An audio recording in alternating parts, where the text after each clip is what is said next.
Kelly, when are we going to face-to-face meetings? We are, from what I hear, it has a lot to do with me, but we're going in April in a limited capability. We're going to start with the Southeast and the Northeast. We got a new camera. We're going to try it out, and then everybody in May. That's my goal. If you want to, each council has to vote on it. If they want to do it or how often they want to do it, and etc. But that's the deal. So, Kelly, will you drop the agenda in the chat so that we can all access it? And hi, everybody. Good evening. Good evening. Hi, good evening. So with us, and I'm waiting for the agenda, I just had it up and in my multiple screens lost it. So forgive me. all right. So One second. hi, welcome everybody. I do know the first thing we need to do is approve the minutes from last month's meeting. Oh, okay. So do we need the approval for February minutes? Do I get a motion to approve the minutes? Karen, do I have a second? Anyone? Do I have a second?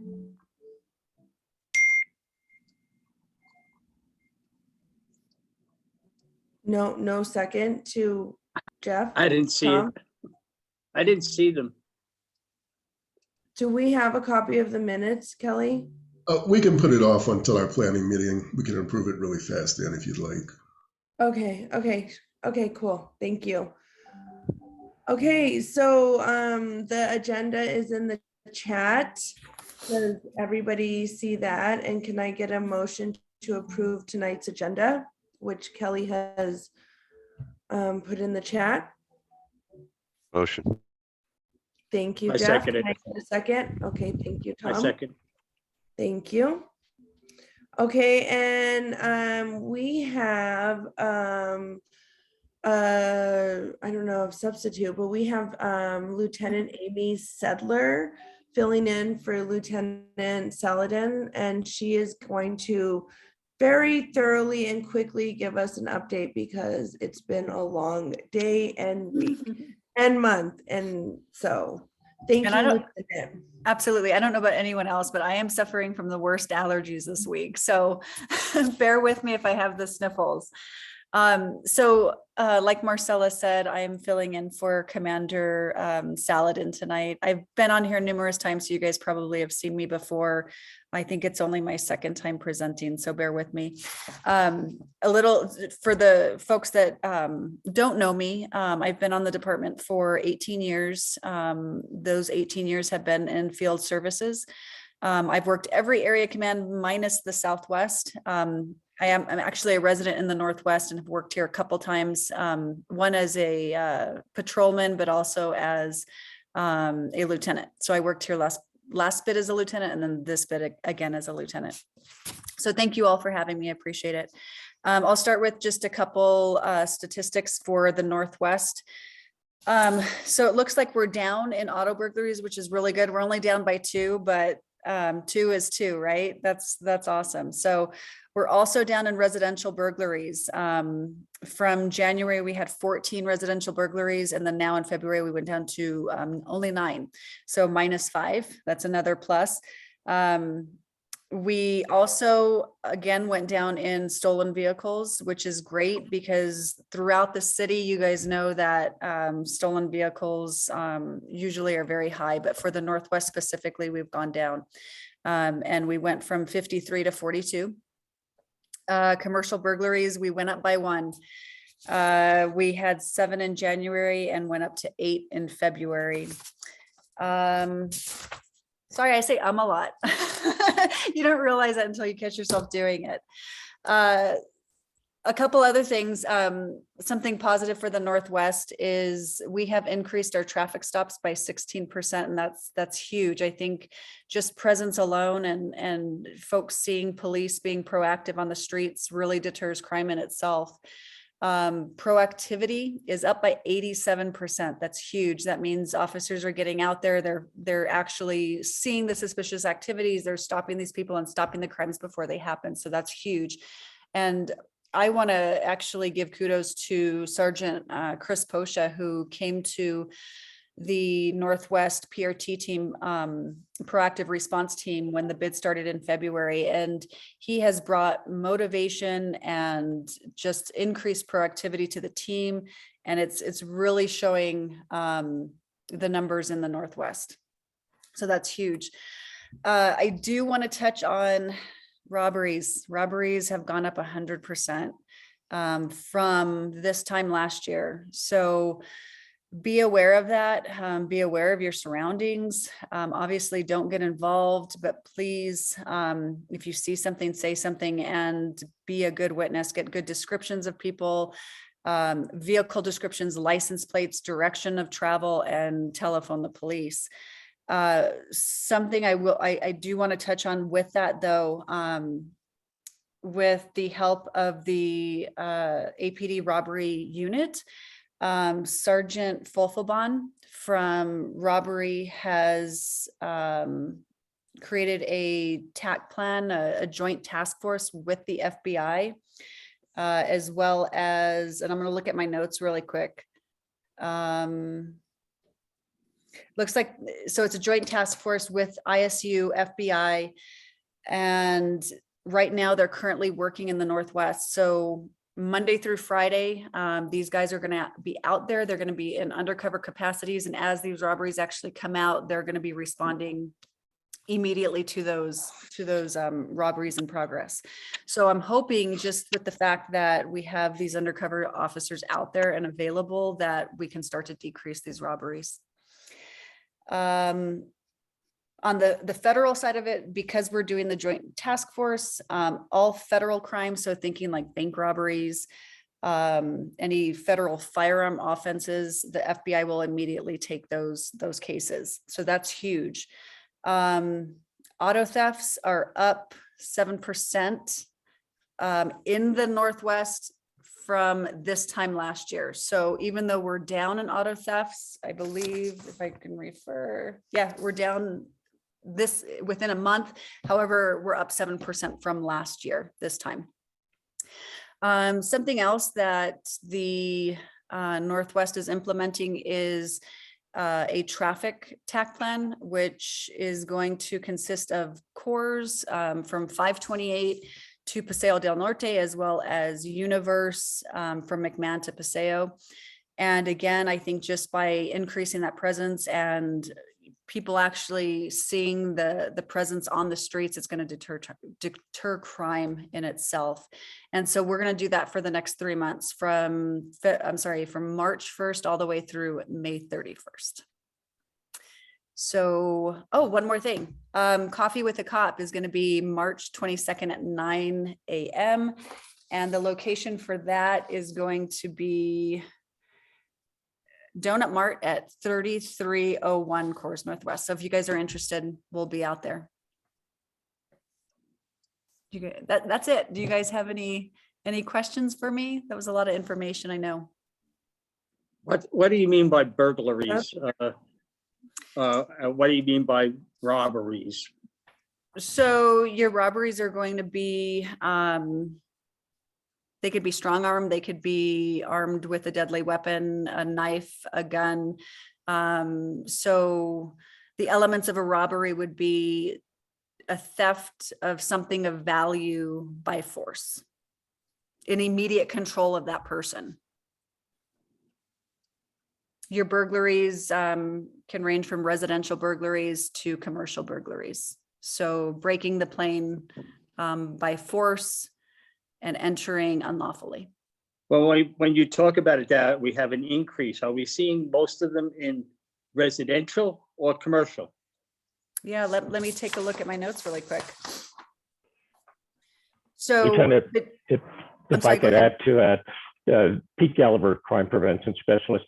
Tommy, one of the things we're seeing when it comes to increase in robberies is we're starting to see, when it comes to businesses, you may see, let's say an offender committed shoplifting, Now, as they're leaving with those stolen items, and if someone's following them, try to apprehend them or loss prevention, now they're going to turn around and point a gun, threaten them. At times shots have been fired. So now that shoplifting has been turned into a robbery. So that's what we're talking about, an increase in robbery. We're seeing that trend in big box stores, convenience stores, where they go out and shoplift, and now they're threatening employees, loss prevention, either with a knife and or a gun. I see they did something at Home Depot recently. It was in the paper. You want to touch base on that?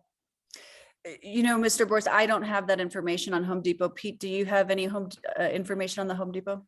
Yes, what they did is they did an operation with the organized crime unit and our proactive response team. And what they concentrated in Home Depot is the organized crime criminals, where they were going out there and just taking whatever they can, as much as they can. And as they're leaving, now it's turned into a robbery. So they saw that, and they realized that there was an increase in that type of activity within the Home Depot. So what they decided to do is to create a TAC plan between the organized crime unit, the Attorney General, the proactive response team. And they did make several arrests, have identified several people, because the message they're giving to these people, you're organized and you're going throughout the area, but now we need to put a stop to it, and we need to put a stop of your criminal activity. And I can tell you that Sounds good. Sergeant Posha is really working closely with the Home Depot, both the north and south locations. Thank you. Karen? Hi, I was wondering if you were aware of any problems with the crime reporting system. I receive reports from both crimemapping.com and from Spot Crime, and both of them came through for a couple of weeks saying no crime data available. And they just started up again yesterday, I think it was. So not that I'm aware of. I can definitely check into that if that's something you want me to check into, or if you're receiving them now, if you just want to make sure that you keep receiving them. Yeah, I was just curious whether it was some kind of system-wide problem or if you had a problem with your crime reporting system. I haven't had any issues with mine. Okay. It could have been just a glitch in the system. I'm glad you're receiving them though. The interface I am. Yeah. Thank you. Okay. So we have two questions in the chat. Are auto catalytic converter thefts being sorted out from other thefts? That was the first question. So, I mean, a theft is a theft. And when it comes to a felony theft, it's going to go to the impact unit. I know Impact has been sending out bulletins for us anytime they get video surveillance regarding individuals that are actually taking those catalytic converters. They're getting that information out there. They're getting that bolo out there. They're showing us the photos, because the truth is, you know, we have a lot of contact with people. And I'll tell you, just yesterday when I was at work, one of my officers was, you know, located a suspicious vehicle, and he immediately was like, this is related to an armed robbery. Well, it turned out it wasn't the same vehicle, but it matched. It was still a silver Mercedes, and he remembered the bulletin from looking at the email.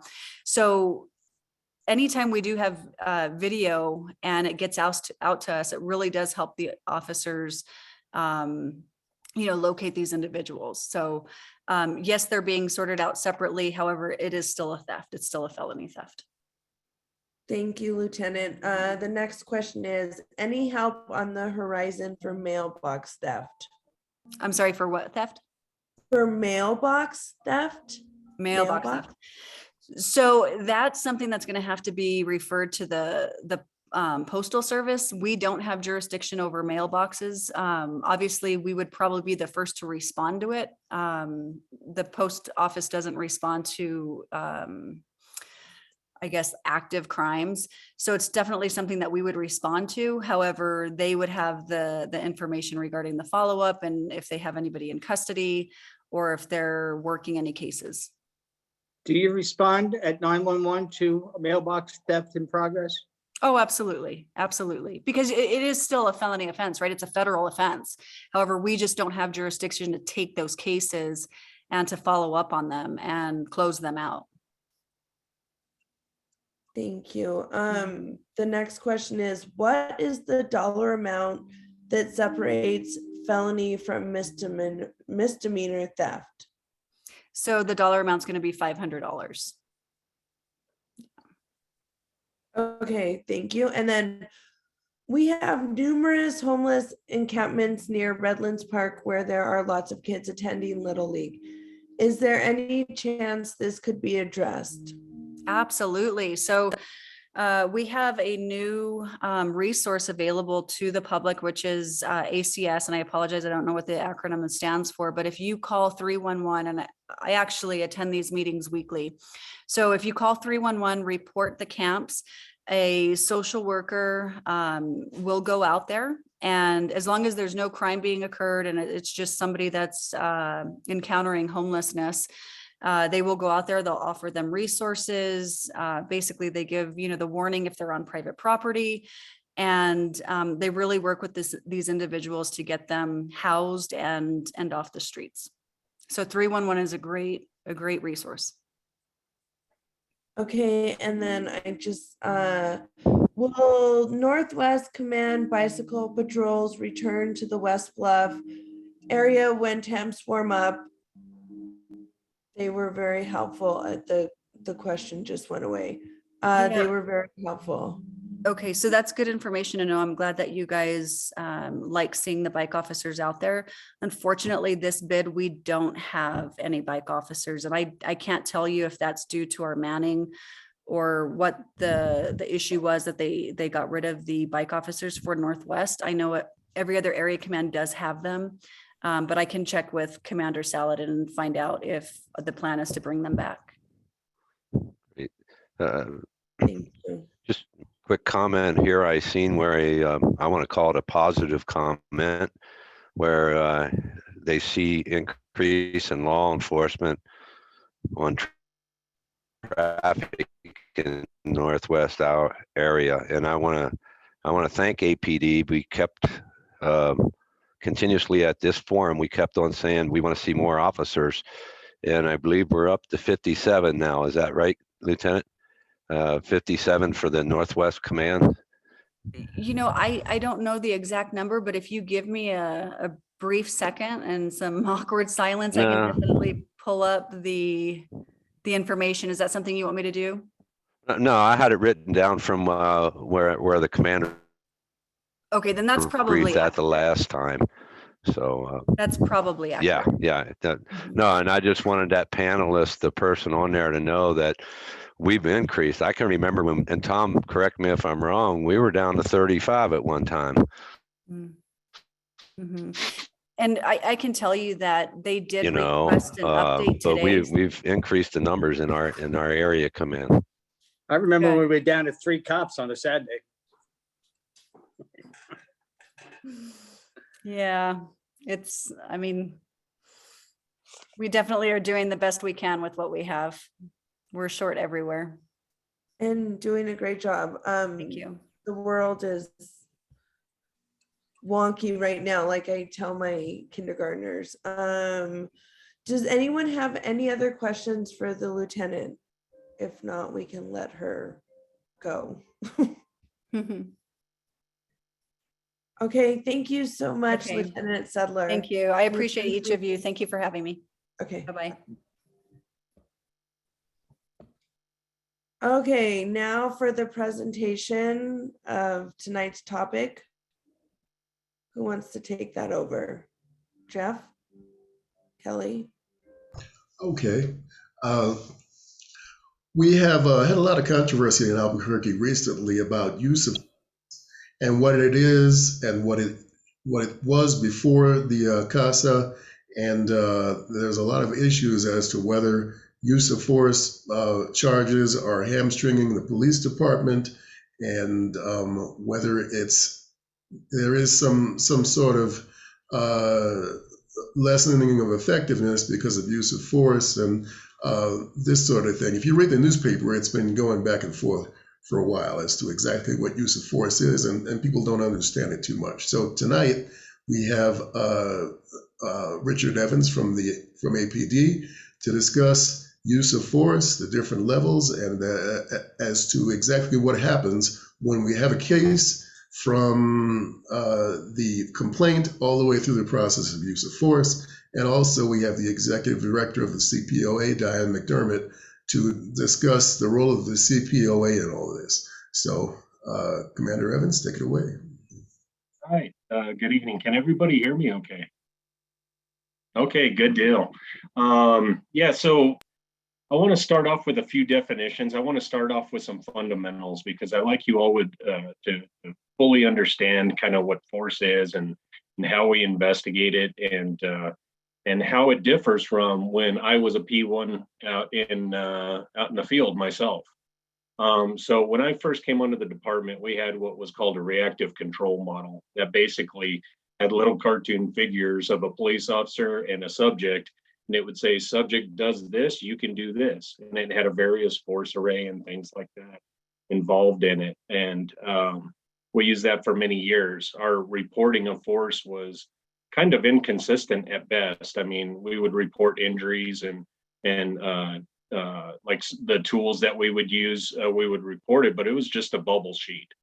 And it didn't really offer, in my opinion, good information, good tracking, things that are important for a police department to know, to where we can make positive changes.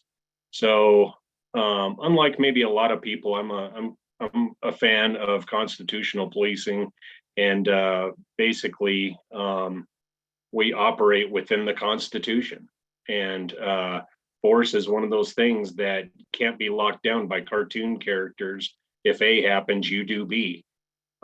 There's way too many variables, de-escalation, and different things like that we have. Force arrays, distance, time, all these things are really important when it comes into whether force was appropriate or not. But let me go ahead and start off with some definitions. And I wanted to start off with force itself. The definition of force is any physical means used to defend the officer or others, restrain, overcome resistance, or otherwise gain physical control of an individual. Now, I mean, that's pretty vague. Now, if that was what we were investigating all the time, that would be I wouldn't need a division of what I have. I'd probably need about 3 times the size. Reportable force is different from force, because there is force that we utilize that's called low-level control, or it's minimal force, to where we're guiding people. We go hands-on often with people because they may need encouragement to walk out of a bar or something like that, and it really doesn't require any pain compliance or tools or anything like that from us. But a lot of that's not reportable. What is reportable is level 1, 2, and 3 force. So I'm going to read those off to you. And the reason I'm reading them, I know them, but I always read to make sure that we have consistency in what I say. Level 1 force is force that is likely to cause only transitory pain, disorientation, or discomfort during its application as a mean of gaining compliance. And this is usually like wrist locks, things like that, when we point a weapon at someone. And this level of force is investigated by the field supervisors through their command, all the way through their command. Where my division comes in is level 2 and 3 force. Level 2 force is force that causes injury, could reasonably be expected to cause injury, or results in a complaint of injury. Level 3 force is force that results in or could reasonably result in serious physical injury, hospitalization, or death. So now that I got those definitions kind of out of the way, I kind of want to give you all a layout of how this process works. When an officer in the field uses force, now mind you, all force that we use has to have a lawful objective. We have to be there in a lawful manner. We have to be intervening in, protecting someone, making an arrest, a lawful arrest, We have to be preventing maybe self-harm to somebody, protecting ourselves from harm, things like that, but it has to be lawful. Okay. But when an officer finds himself in a position where he has to use force, after that scene, that subject is taken into custody, they have to immediately notify their immediate supervisor or the next one on duty. So when that happens, that supervisor comes out to the scene and he does a on-scene investigation, which requires him to talk to the officer, witnesses, look at video review, and classify that force, which takes us back to those definitions, level 1, 2, or 3 force. If it's a level 1, that supervisor is going to keep that force investigation and he'll conduct it all the way through the end and send it through his chain of command. If it's a level 2 or 3 force, he will contact my unit, who will come out along with EFIT, and we will investigate, and we'll begin our investigation on scene. So at that point, what does an investigation entail? Well, any investigation has fundamental components of finding witnesses, interviewing those witnesses, interviewing the subjects involved in the force, looking for any evidence. There could be external cameras on buildings. There could be marks on the sidewalk in taser deployments. There's wire, there's darts, things like that. There's photographs that we take. It's an actual investigation rather than a bubble sheet. So that's where it's changed. It's become an actual investigation. Before, a supervisor would come out, ask us what happened. I don't know if they listened to the belt tape or not. I wasn't a supervisor at that time, but they would just fill out a bubble sheet and call it in policy or out, probably in more often than not, and then we would be done.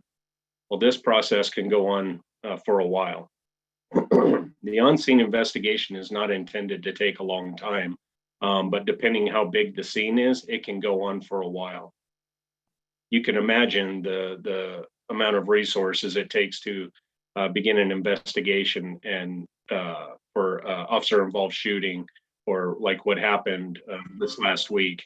It takes an awful lot of resources, and those cases are actually started off by the MATF, the Multi-Agency Task Force, who begin their investigation, and we'd conduct the administrative investigation on them. But they do take a lot of resources. So that officer's force, once it goes through the sergeant, he classifies it. If it ends up in my unit, the detective comes back to the office. He does a 24-hour notification to the chief through our computer system by entering that case into the system. That case is then assigned a detective for investigation, where we review the video, we review all of the evidence, photographs, statements. If any further statements we have to get, we will go out and get those statements as well. If there's any further video, we obtain that video if we can, and we put together a case file. That case file determines whether that force is in or out of policy based on the evidence, the preponderance of evidence of more often than, or more likely than not, this is in policy or this is out of policy. And then that is sent through the chain of command, who reviews that case.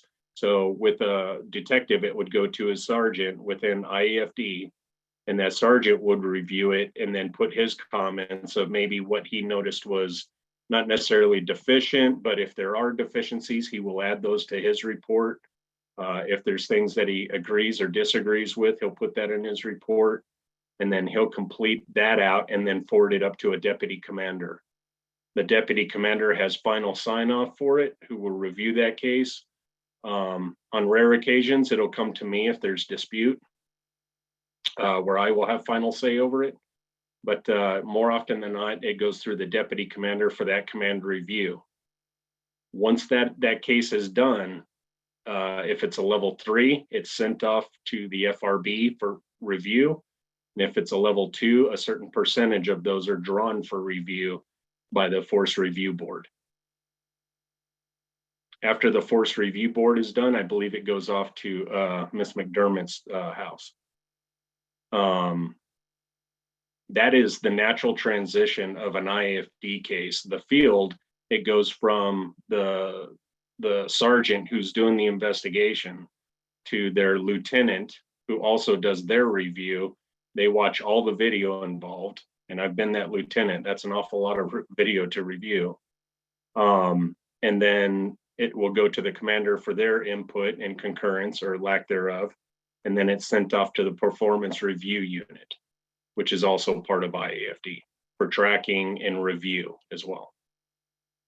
And that kind of concludes where those end. Those aren't reviewed by the FRB. So I've kind of given you the fundamentals of a force investigation. We're on call 24/7, 365. Our call out procedures, we have 3 detectives on call at all times.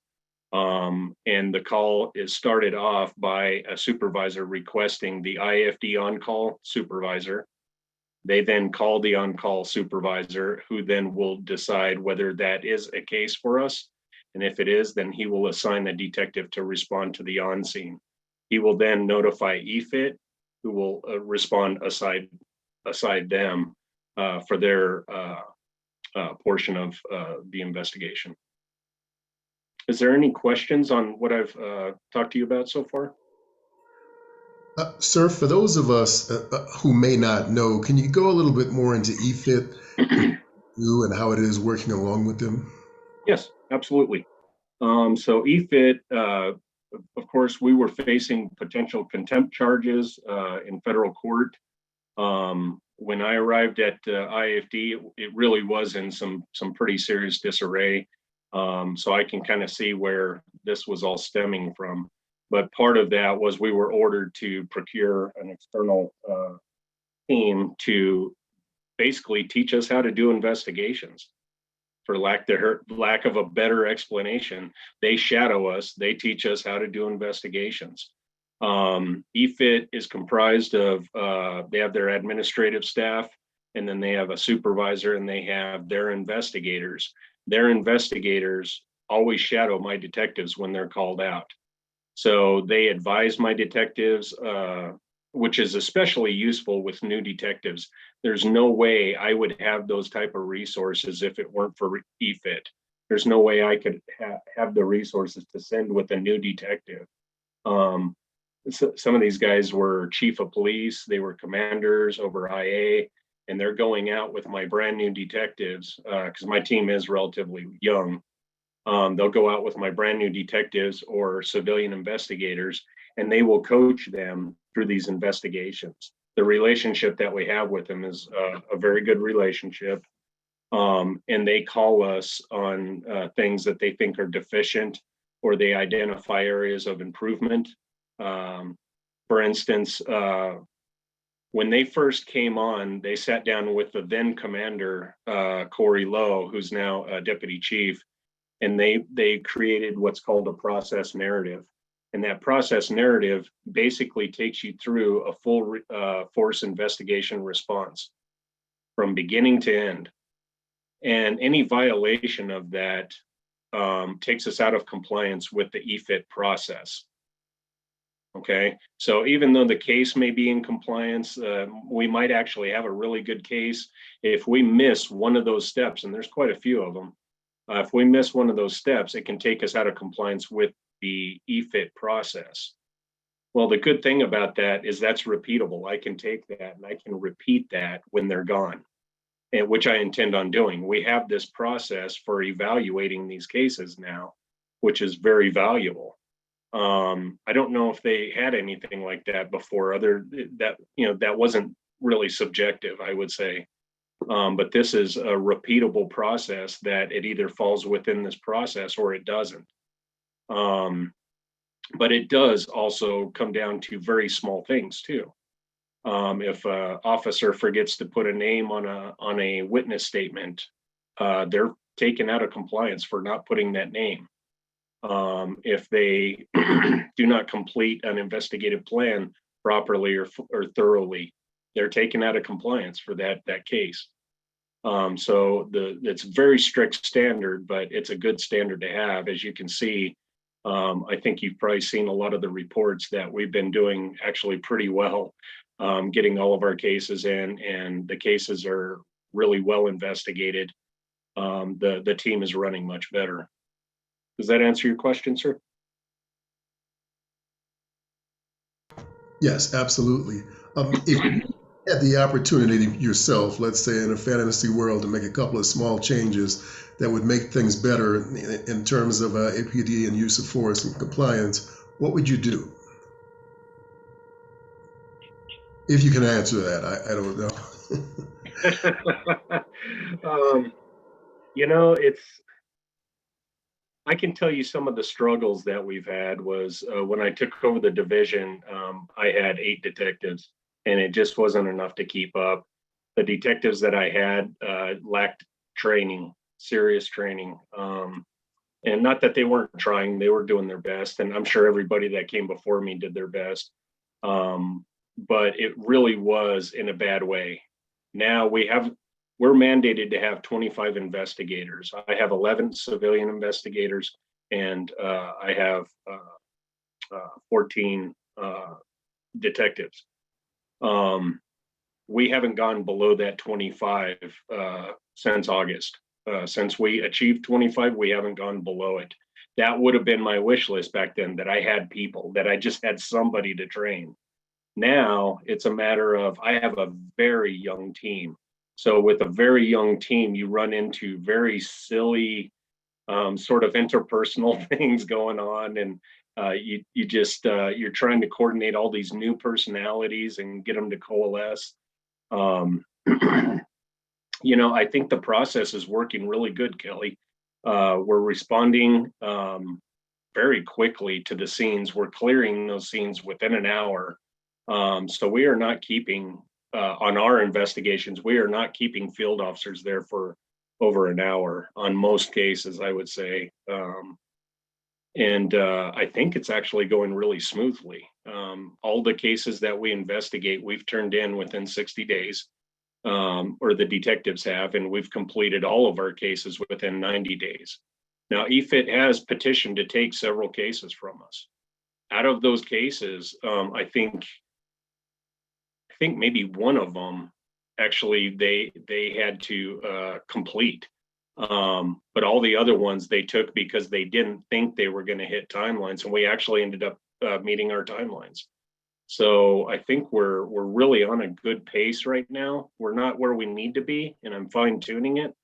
But I think the deeper question in all of this that you're probably trying to get to, Kelly, is why is there a sense of contention with the field and force? And well, if you can imagine doing something for your career that's kind of, you know, it's a big deal to you, and then you have a team of highly trained people scrutinizing that and watching video over that, and picking out any misconduct. You know, I think that's where that came in, is, you know, an officer might make one small mistake. He may have a perfect force case and just mess up one thing in there, and we catch it, you know, because there's a lot of scrutiny on these cases. To answer that question in chat, EFIT is the external force investigation team. But I think that's really what where the field has a lot of the problems, that and timelines for the field. But mostly what I hear is they get tired of getting targeted for misconduct that are derived from a force investigation. What are the qualifications to be a civilian investigator, and how long is the training to be an actual APD investigator? Okay, so they do require, I believe it's a bachelor's degree. It's listed on the city's website, but bachelor degree and prior investigative experience. All of my civilian investigators have experience either with like probation, parole, excuse me, like Amy said earlier, I have allergies too. But they have experience with either probation, parole, child protective services, things like that. Some of them are former law enforcement from other states, and they come in and they pick it up. Now, they do take a lot longer to train than a detective does. I can have a detective typically trained up and running in a minimal fashion in 2 weeks, where it takes me about 10 weeks to get a civilian at the same level. But that's because they not only have to learn our 10 code, but they have to learn weapons. We put them through weapons training to understand what each weapon does and the functionality of it, and when it's appropriate to use those weapons, things like that. There's a lot to learn. It's a very intensive training, which includes partial academy training, partial in IAFD training, and then shadow phases for call outs out in the field. That's where I say that this EFIT process has been very beneficial, because we have very experienced people that are out there on these call outs. They not only do they have a detective with them, but they have an EFIT person with them that can really guide them in making a lot of these decisions. So with the partial academy training, do they have to run the 1.5 miles and do the push-ups? No. So there's none of the physical requirements, or they don't actually go out there and do quals. They are not armed. They don't carry handcuffs. They aren't sworn. They don't have arrest powers. At this point, they don't even carry pepper spray or tasers or anything else like that. They are simply there. The reason we don't feel the need to arm them with any sort of weapon is when IAFD arrives, typically our scenes are completely secure at that point. Okay. And one more question. As for APD investigators, lost my train of thought. Give me a second here. How long does it take before one would be considered seasons? Like, when would you say, okay, you're ready to get out there and do any investigation we need? How many months? Yeah, I would say within 90 days, they're typically running on their own under some very strict supervision. So we're watching kind of from afar. We're looking at what they're producing. And I can tell you, I have to be honest with you, I was a bit skeptical about it. I was a believer in it because I certainly needed the help badly. But I was a little skeptical about whether this would work or not. Can they really understand what objective reasonable force is? And, can they look at it from the eyes of an officer at times? And I can tell you this, that they have done far and above everything I've imagined that they can do, and actually exceeded some of our newer detectives in some cases.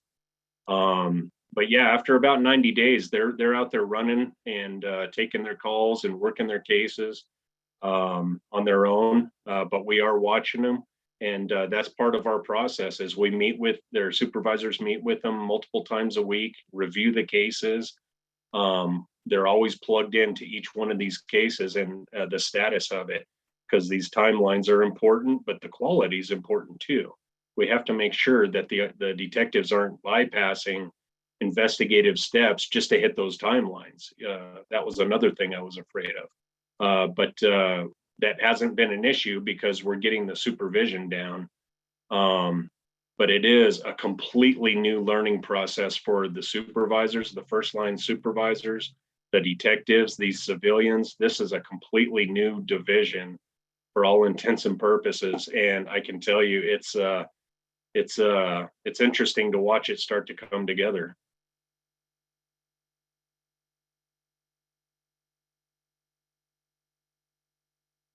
All right, does anyone else have any questions?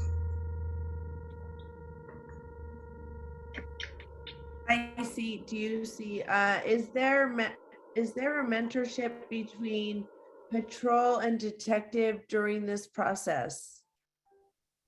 So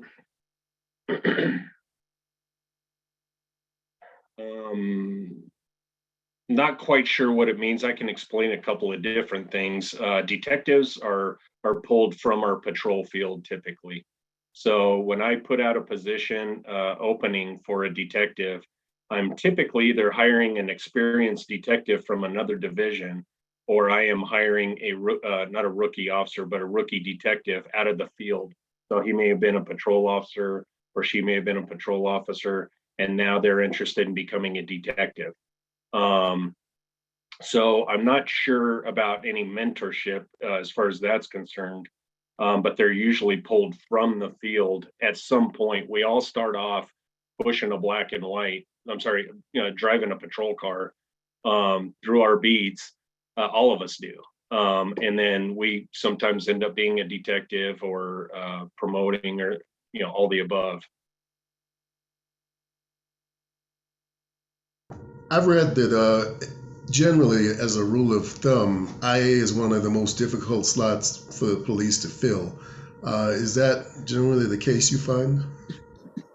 Yeah, it can be very difficult to fill. There's a stigma between internal affairs, which we're part of internal affairs, and nobody wants to be the bad guy and say, hey, you did this wrong. This is out of policy. Nobody wants to be that guy. And, I understand that. I mean, some of these people are your friends and you've come up with them. And, but really, since I've got there, how I train my people is, hey, we call balls and strikes.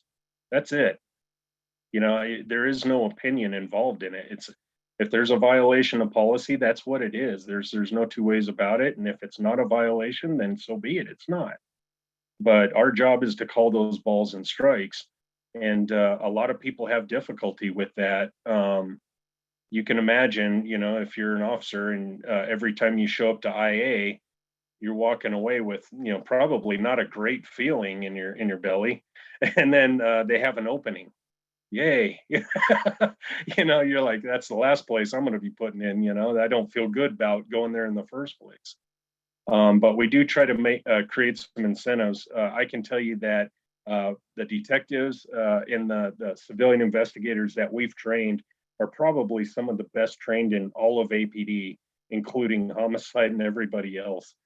They're getting some amazing training and supervision that's creating amazing investigators. So there's benefit there. And then we're always working to improve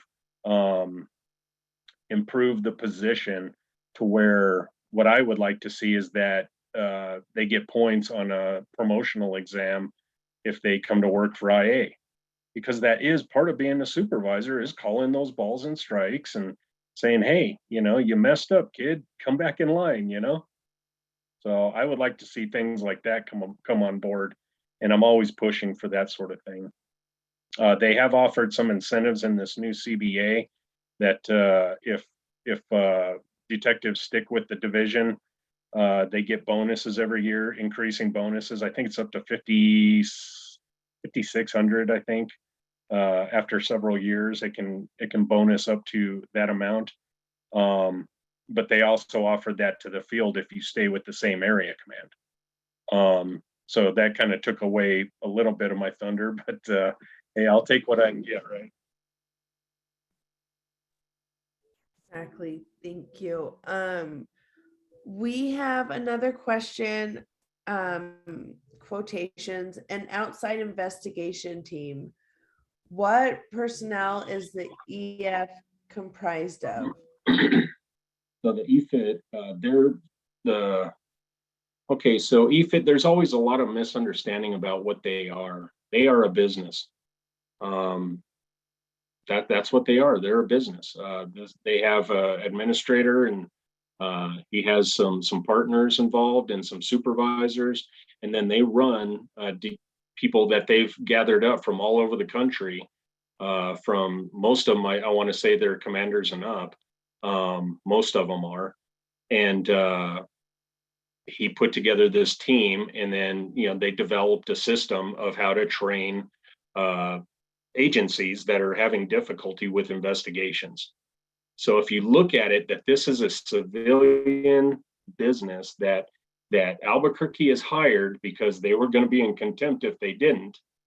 They hired this company to come in And now they're all former police officers and all that, but they come in and they say, hey man, this is what you're doing wrong. And they've had some really good points. They really have. It's not an adversarial relationship or anything like that. They're pointing out things that need to be fixed. And my job is to make sure those get fixed and to also try to get ahead of that. What I would like to see is where my division is finding the problems before EFIT does, and we're fixing them before anybody, because ultimately that's what we want. We want a self-sustaining IAFD that polices itself, right? So that's kind of our goal. But if you look at them, they're just a business that we hired under threat of contempt to come in and train us on how to do this. And my understanding is that they try to attract the best of the best retired police and federal agents and along that line. So they've rented a house in Albuquerque and they work shifts while they live in other parts of the country as well. So they're here a week and they go home for a week or something like that. That's correct, sir.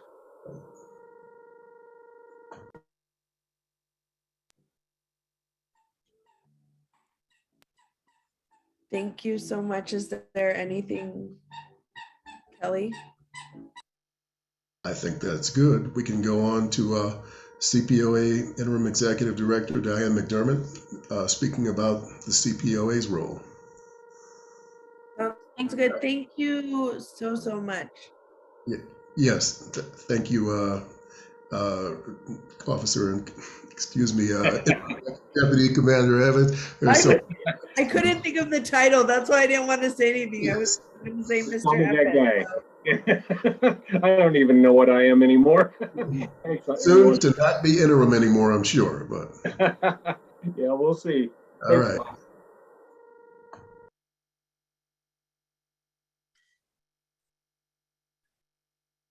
Did you want me to go ahead now? Yeah, sorry, my okay. terrible, excuse me. That's okay. That's okay. Thanks for the opportunity to kind of just explain how the CPOA and the board fits into that piece.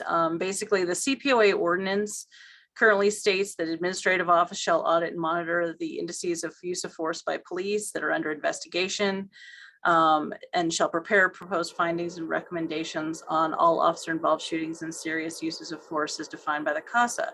Now, you may or may not be aware, but the CPOA ordinance has changed. It's not been official yet, but it was voted on by the council on March 7th. And so the new ordinance has revised it to say that this is going to be a representative sampling. And I do see, Civilian Police Oversight Agency is what CPOA stands for. I apologize. And so it will be a representative sampling. The first involvement of the CPOA is at the time of the actual incident. So when an officer-involved shooting occurs, the director or designated backup is going to arrive at the scene. And this is going to be whenever that incident happens, day or night. The director attends what they call an administrative briefing that is provided at the scene. This is basically to receive initial information and have some observation of the conditions of the scene to a limited degree. So we don't get a lot from that, but it does sort of give a firsthand view of the information and again, gives us that preliminary admin briefing into it. Now, the CPOA itself does not investigate officer-involved shootings or serious uses of force, but instead we review the investigations that are conducted by Commander Evans's team, the IAFD. And those are presented to the Force Review Board. The Force Review Board, the director is a non-voting attendee of that particular board. So the Force Review Board reviews each level 3, and there's the 3 different levels of force, which Commander Evans kind of described, completed by IAFD, a 10% sampling of level 2 uses of force and tactical deployments. So the director receives the materials, listens to the presentations and discussions that occur at the meeting, and then the director has the opportunity to ask questions and make comments during that meeting. Eventually, those materials are redacted and made available to the board for their review. Now, the reason why that the materials are redacted is to remove the officer's identity as required by the collective bargaining agreement for APD. So Presentations are available for the board review of these cases. The board decides which cases it wishes to put on each month's agenda for review. The board has a designated use of force liaison. I'm not sure if that's 100% the right title that they use, but to manage that process. The board can decide to ask for a full case file from APD, or they can rely on the FRB's presentations and minutes for its review. The board has a separate and independent requirement from the director's review of these cases to assess issues of whether the use of force was in policy, if there were policy concerns, if there were training concerns, or if there's other issues.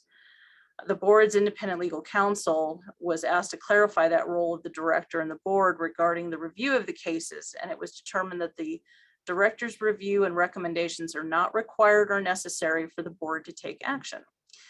So the board does have the benefit of reviewing the FRB minutes for those meetings, which also highlights discussion topics and the comments made by the CPOA executive director if the director was in attendance. The director is obviously encouraged, but it will continue if the director for some reason couldn't attend that particular meeting. The cases that the board is currently reviewing in its list were cases that were heard by the FRB when the previous executive director was in attendance. It's not feasible or required for the current director to review past cases that were reviewed by a previous director, since the board has a requirement to conduct its own review and make its own assessment. So they have the materials available to them, and they use that materials to make their decisions. The board and agency are actually currently working out on how to prevent gaps of information between directors moving forward. And when the board gets cases that at least myself as the interim director right now have participated in FRB, then they'll have the benefit again of having the director's firsthand information, but they can rely for now on comments captured in the minutes. And I'm kind of giving you some perspective because we are in a usual situation of right now where we have a previous director who's left, and we have myself who is currently serving as an interim director capacity. So I'm kind of just explaining that little gap and of information for you. So the board in its reviews at the meetings can take formal recommendations on discipline, policy, or training regarding the cases. The director and or the board can share their findings and insight with APD. I had received a question from a community member regarding a specific case that was sent in advance of this meeting. So I'm just going to address that real quickly. This case was on the board's agenda and the board tabled that for more information. So that specific case, the board had actually received all the information from the agency and the previous director, and it was discussed in the one of his previous meetings. So as to the board's decision to table that particular case, that's actually going to be up to the board to clarify what additional information it was seeking in order to make its decision and from whom that information was being sought, since there was no lack of information from the agency regarding that case. So challenges that can exist, I know that was one of the questions kind of on the agenda, that can exist regarding the necessity of redaction of materials. That can be a big hurdle for, especially when the full case file is full, a hurdle for delaying the process. So actually myself as the interim director, we're working with the union, the APOA is the union, city legal and the board's designated force liaison to work out a memorandum of understanding that will hopefully change that necessity so that things may not necessarily have to be redacted. The board has had discussions about how it wishes to review the use of force cases during its meetings. And I don't think they've really come to a consensus of that method, but I know they're working towards that. Just to give you some perspective, sometimes we also get citizen complaints that come in that cross over into the use of force situation.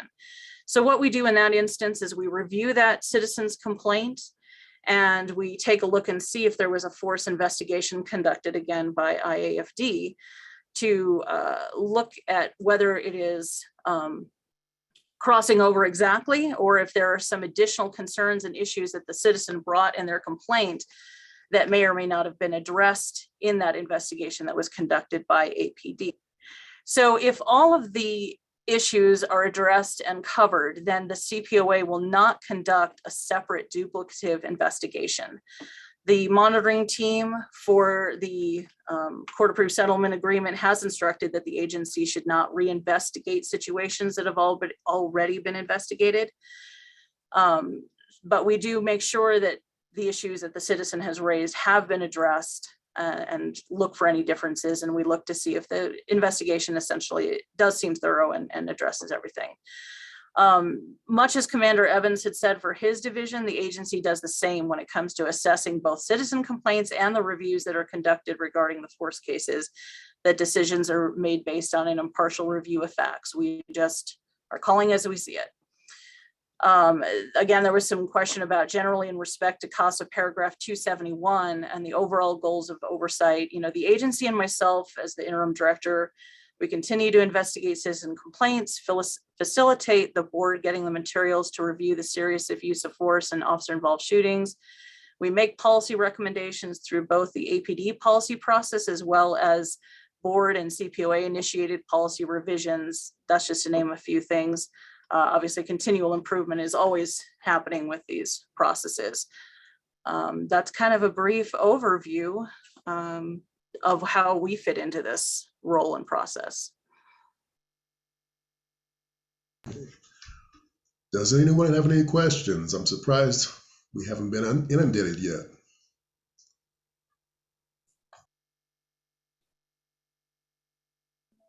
We have one hand up. Please put your question in chat if you have one. Oh, here we go. All right. Okay, so what other cities are under investigation as we are? What is the SDRAG's time to fully comply? What is the average time to fully comply? So there are numerous, and I couldn't give you an exact count at this point, but there are numerous different cities that are under consent decrees or court-approved settlement agreements. They all have an average time. It can vary quite a bit, actually. There are some that have been completed in, you know, as little as 5 or 7 years, and then there's others that have gone on literally decades. So it is, it can really vary. There is a recent, I don't know what you call it, I guess, direction from the AG's office that talks about putting some limitations and some guidelines, I guess is the right word I'm looking for, regarding how these monitoring processes work and trying to not exactly put limits, but just some more accountability measures in place. So that is something that's not in effect for us because ours existed prior to that. But I do know council had recently passed a resolution to sort of reevaluate some of that to try and comport with that. But that's kind of outside my thing. So. No, that's great. Thank you. Sorry, my allergies are definitely kicking in now. Does the CPOA investigate all citizen complaints regarding APD or just APD use of force cases?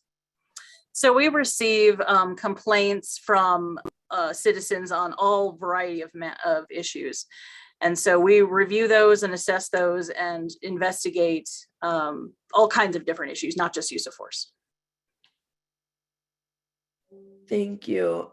What is the makeup of the CPOA and are you fully staffed? So that's actually been an ongoing changing, much to our benefit. We're actually getting various people added to our staffing. But in terms of the current makeup, so there's an executive director, which is currently vacant. I'm just serving that as an interim role at the moment. We have a lead investigator position, which is my actual position, which I'm holding as well right now. We have 6 investigative positions, which are currently filled. We have 2 administrative type positions. We have a data analyst position. We have a community engagement specialist position, but that currently is a vacant position that's going to be ongoing to hire somebody in that role. And of course, we also have, since the CPCs are under the umbrella of the CPOA, we have Kelly, of course, and Martisa under for the CPC aspects of things. And in terms of additional staff, so there's going to be a policy analyst that will be added. We have been budgeted for that. And there is going to be, it looks like another admin type position. And we've requested a deputy director position. That is unknown if that will exist or not, but that's been requested through the current budgeting process. I'm hoping I'm not leaving out anybody, but I think that's everybody.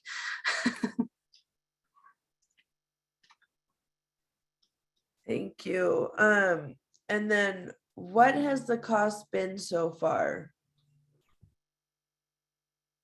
What has the cost been so far? I'm not sure. Yeah, the cost, I guess, For CPOA is, I'm not really sure. Just the question is, what has the cost been so far? okay. Since I'm not sure what we're referring to, I mean, if you're asking, if the person is asking for what is the CPOA's budget, or So what have we paid out to the federal monitor?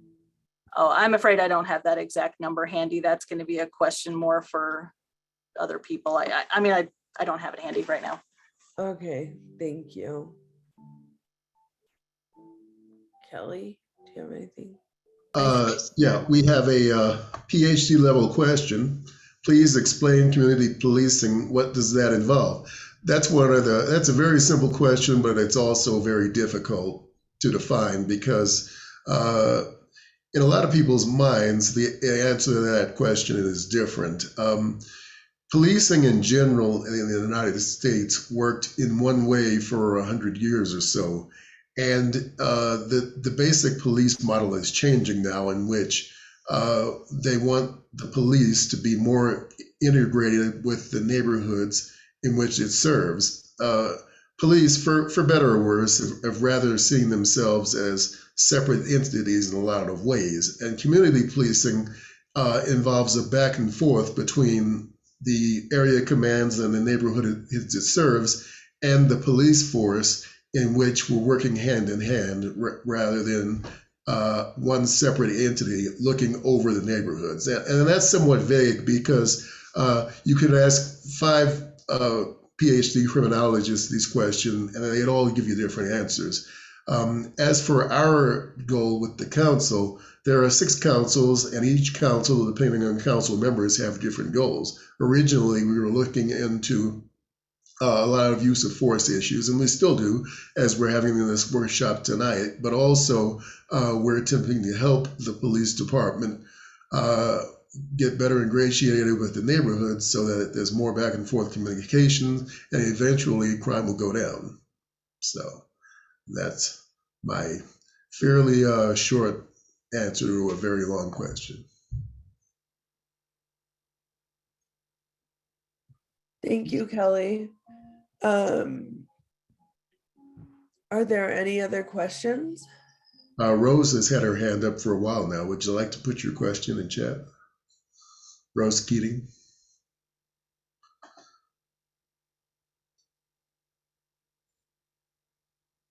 Okay. All right. So I guess we can move on to the next order of business if there's no other questions.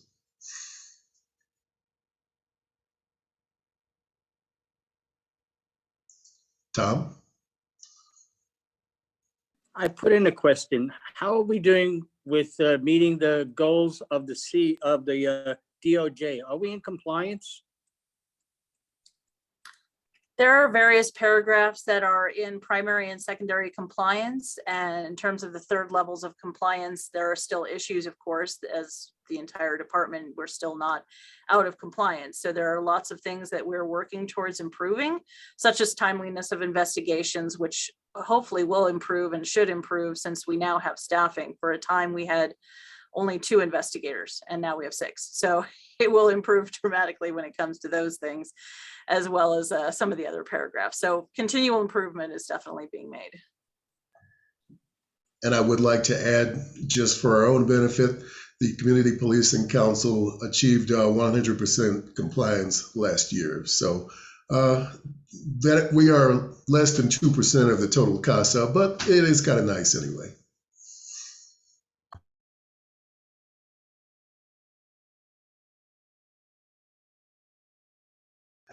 Would you like to move on to new or old business? Yeah, I was just gonna go there, Kelly. Thank you. Sorry, my voice is. Okay, thank you so much, Diane. Does anyone have any last questions? If not, moving on to old business.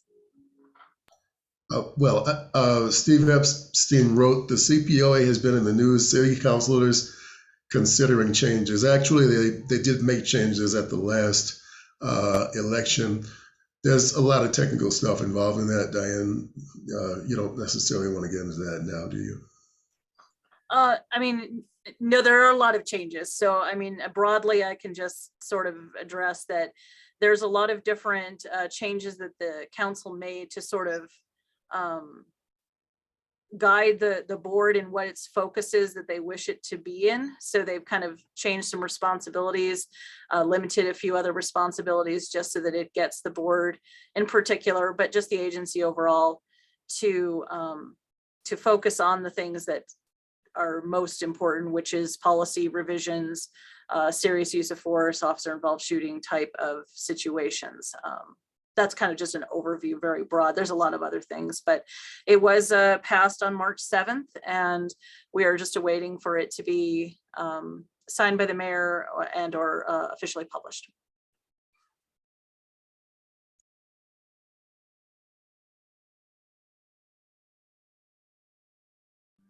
Okay, thank you. I'm assuming that's the question answered. And I just got a message from Jackie Cook, who said, I was trying to second the approval of the minutes, but could not be heard or apparently seen. And she is a member. So I think that just noting that. So Diane, thank you so much. This was great. No problem. Do we have any old business? Old business, new business? New business? No. All right. Okay. I guess we Kelly? can, Mike Settle and anybody else who wants to stick around for our discussion with a new prospective member, that's fine. Is there anyone else who would think about joining the Northwest CPC at this point? We can upgrade you as well. Please put your hand up if you think this might be a possibility. We're going to have a good discussion.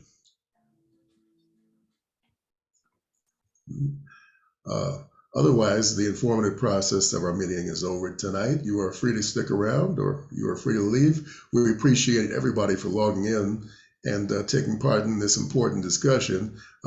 Thank you to Diane McDermott, my supervisor, and also Interim Deputy Commander Richard Evans. Hope I didn't butcher that one again. You know, there's so many ranks. But thank you for your support and your excellent information tonight, and we hope to have you on again soon. Yep. Thank you. And thank you, Marcella, for struggling through your allergies tonight. Oh, I swear. It could be because I'm allergic to cats and dogs, and I have one of each, so I don't know. Glutton for punishment. All right. Okay, so we have Mike Settle. And thank you, Jackie, for trying to second the approval. I don't know why. Oh, we do know why, but that's okay. We have you upgraded now. And Mike, are you with us?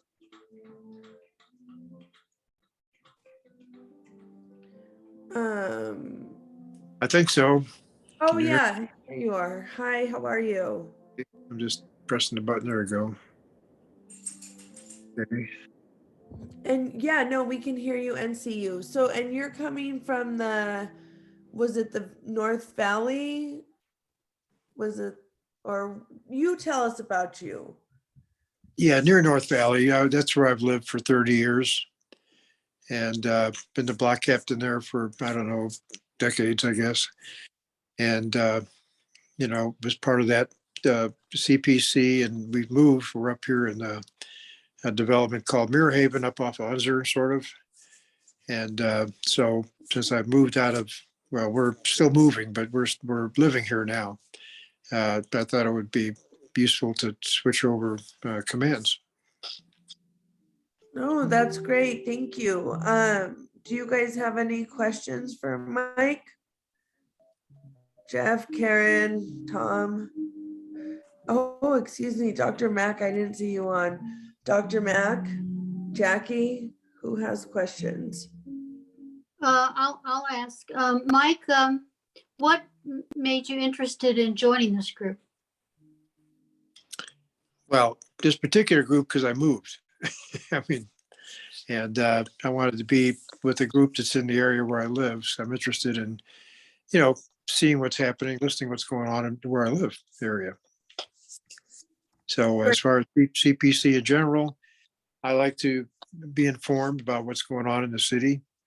If I can provide anything to improve things or make suggestions, that's great. So it's has a lot to do with that. Well, thank you for stepping up. This is Jeff. To the rest of the council members there, I think this is something that none of the rules cover, but the fact that the gentleman was on the Valley Council for X years, I think it's pretty much acceptable to say he should just roll right in and welcome to the Northwest, and probably bring a breath of some new ideas, because we all know each council runs a little differently, though we follow the same basics. But I don't see no. My vote is hey, welcome into the panelist council, and I'm glad you moved to the Northwest. Well, I think you guys have some information about, correct? I second. But can you hear I me? agree. Welcome. Yeah, welcome. Were you saying something, Mike? What was that? I was trying to. I just, I think I had sent out kind of a questionnaire thing or a little resume thing that I think everybody got that. If not, I can go through some of that. Well, we'd love to hear it. Well, Let's start with high school, and we have a half hour. If you want to, Mike, don't feel Okay, obligated. go ahead. I'll make it short. I moved out here from Chicago about 30 plus years ago, Chicago area. That's where I grew up. And I actually taught school in APS for several years. My mom had moved out here from Florida, and she lived with me. So I've worked with did a lot about alternative school. Ran my own alternative school, not my own, it was APS, but I had my own facility. Ended up at YDDC after my mom passed away. I ended up actually going back into my primary business, which was financial management. My wife and I established a firm here locally that we ran for, 15 years or more. We retired about 2 years ago from, had a very successful practice. And so, that's kind of story. I spent time in the Marine Corps, both enlisted as an officer. I'm technically retired. Well, I am retired from the Marine Corps. And so, that's just a little bit of the background. I've worked with YMCA. I don't know if any of you are familiar with Camp Shaver. I was director of Camp Shaver back in '89. So I got a lot of stories around the area in Albuquerque. I like Albuquerque a lot, but no place is perfect, like I always say. And I'm encouraged to see people, stepping up to want to do something, get through whatever this process is we got to get through. It seems like to me it has dragged on a while. I think, but again, it's not that it shouldn't be. It's just that where do we go from here? How can we get all this resolved so that we can have a good, safer community that we all would prefer to have? I was listening earlier to the statistics about robberies, for example. And I know a lot of that has to do with, the shoplifting component of it, where they're turning around and, pointing something at whoever the loss prevention people are. But this is not a good direction. And so, we want to have a safe city. And I think the police do a great job. They do a lot. Are they perfect? No, they learn as they go. But I think, having us as supporters, so I'm pro kind of that way. I think I'm a big supporter of the police, realizing that they're not always perfect, but I want to help them, not try to figure out ways to hurt them. So if that's acceptable to you, that's what I would perceive a role to be useful and helpful to preserving the safety of this city as much as possible. And if that's the direction you're going, then I'd be happy to join you. If for some reason it's not, better tell me now, because that's the direction. And someone, Mr. Schumacher, asked earlier about community policing, and that is really the goal of community policing. The police are community members, and our goal with the Community Policing Council is to share information, help the police so that they can help us. I mean, people always say, what are the police doing for us? Well, part of that falls back upon the communities and the area commands as far as how much they want to help. So that's how I feel about the Community Policing Council and community policing in general. Listen, can I make a comment here or ask a question or whatever it is? I have no problem with Mike. I have no problem with anybody. You want to join, it's a good thing. But in the past, we had a man, I think his name Paul Montdragon or something like that, and we were full, so he couldn't join. Do we have more people like that who have already asked to be on, and for one reason or another they didn't get in? And we take another guy and we bring him in. I don't quite understand it all. Paul is I mean, I went in, it was yeah. Big long process. Yeah, well, now Paul is still a possibility to get in. Mike reached out to me today. He said, I've been on the council before. We've had a little difficulty in communication. So we still have chairs open. There are 11 possible chairs, and I think we have 8 going into tonight. So we still have 2 chairs open. We can invite Paul, and I believe we have one other candidate.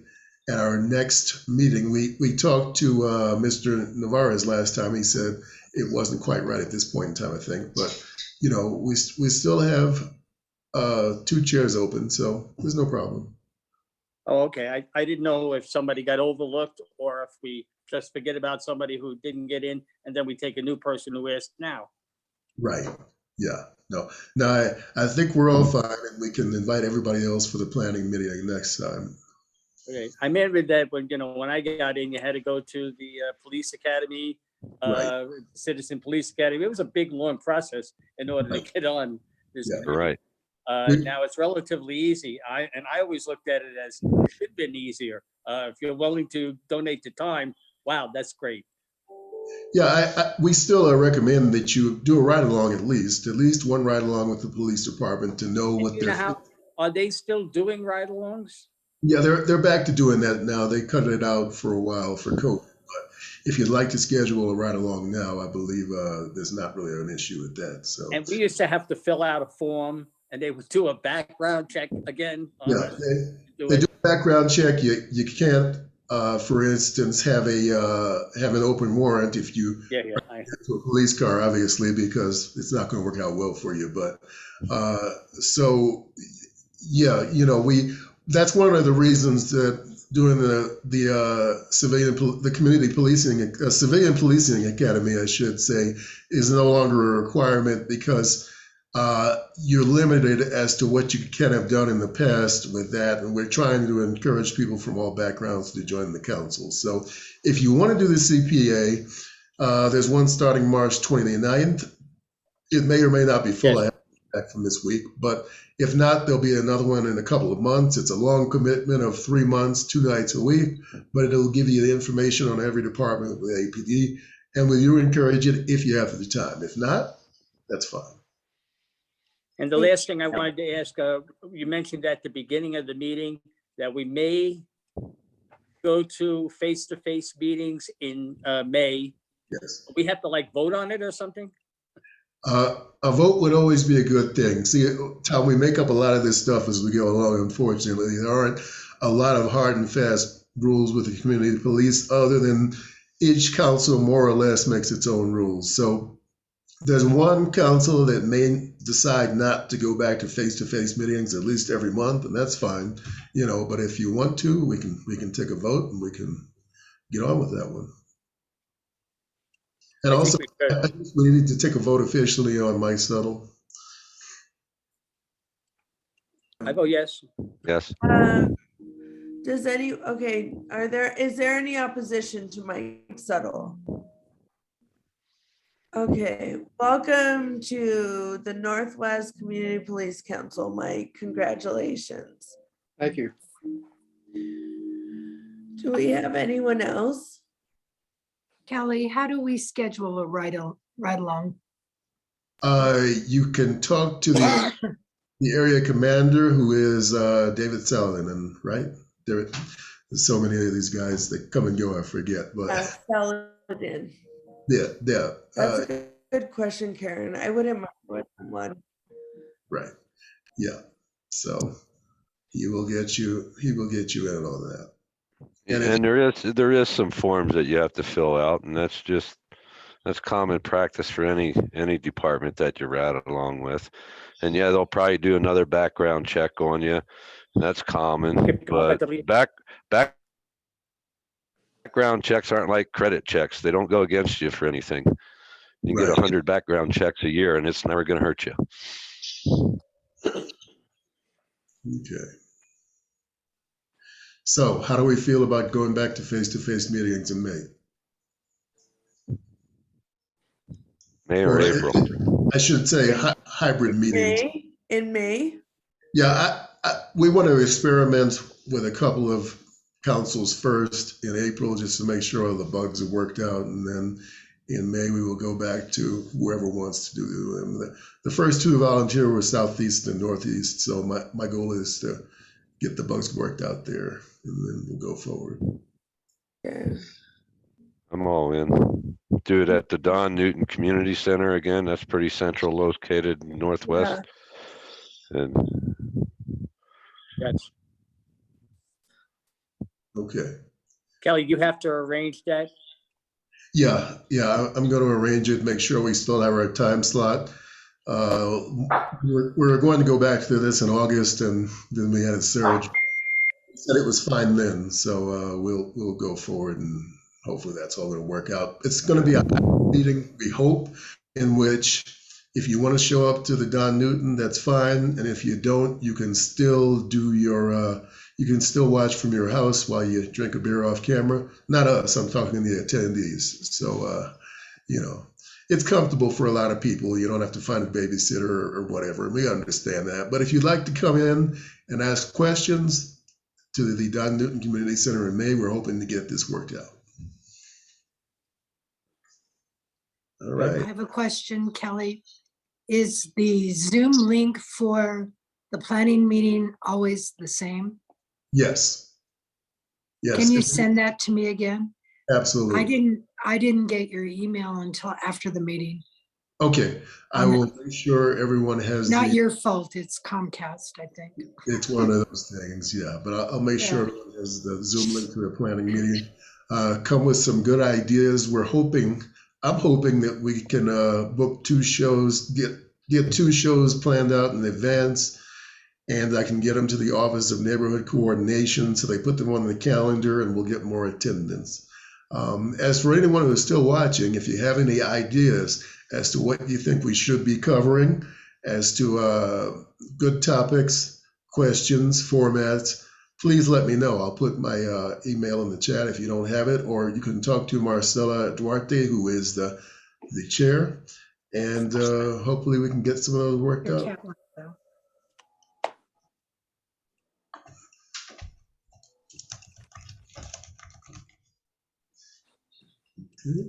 It's up Does to you, Marcella. does anyone else have any new business, old business? All right, do I get a motion to adjourn? Karen, thank you. Do I get a second? Second. Thank you, Jackie. All right, ladies and gentlemen, it's been a great meeting. Definitely. We'll see you guys in a few weeks. I hope you feel better. Thank you, Marcella. Marcella. Okay, bye, everybody. Make sure it works. Get your voice back. I know it's miserable. Thank you, guys. Okay. Thank Take you care. for attending tonight. Thank you.